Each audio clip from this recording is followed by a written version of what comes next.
मुस्लिम समाजाला देण्यात आलेलं 5% आरक्षण रद्द करण्यात आलेलं आहे। मुस्लिम समाजासाठी राबवण्यात येणाऱ्या जात प्रमाणपत्र प्रक्रियेला ब्रेक लावण्यात आलेला आहे। काँग्रेस आणि राष्ट्रवादी काँग्रेस आघाडी सरकारने दिलेल्या आरक्षणानंतर प्रक्रिया सुरू करण्यात आली होती, पण आता राज्य शासनाकडून सुधारित शासन निर्णय प्रकाशित करण्यात आलाय। आरक्षणाचा शासनादेश आणि परिपत्रकही जारी करण्यात आलं असून त्यात आरक्षण रद्द करण्यात आल्याची माहिती देण्यात आली आहे। शासन निर्णयात मुस्लिम समाजाला देण्यात आलेले 23 डिसेंबर 2014 रोजीचं आरक्षण रद्द झाल्याचा उल्लेख करण्यात आलाय। आरक्षण रद्द झाल्यानंतरही राबवली जाणारी जात प्रमाणपत्र वितरण आणि वैधता प्रक्रियेला शासनाकडून ब्रेक लावण्यात आलेला आहे।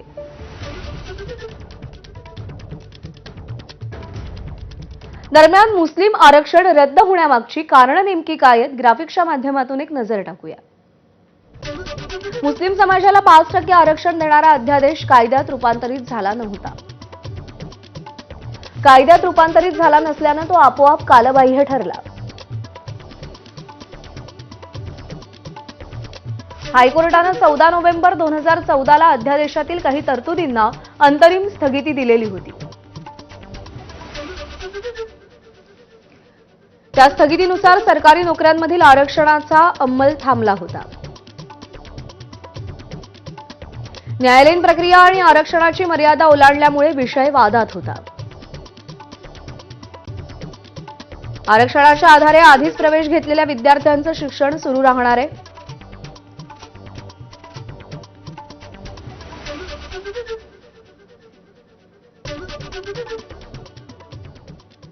आणि यानंतर बुलेटिनमध्ये काही महत्त्वाच्या बातम्यांचे वेगवान अपडेट्स घेऊया। धर्मांतरावर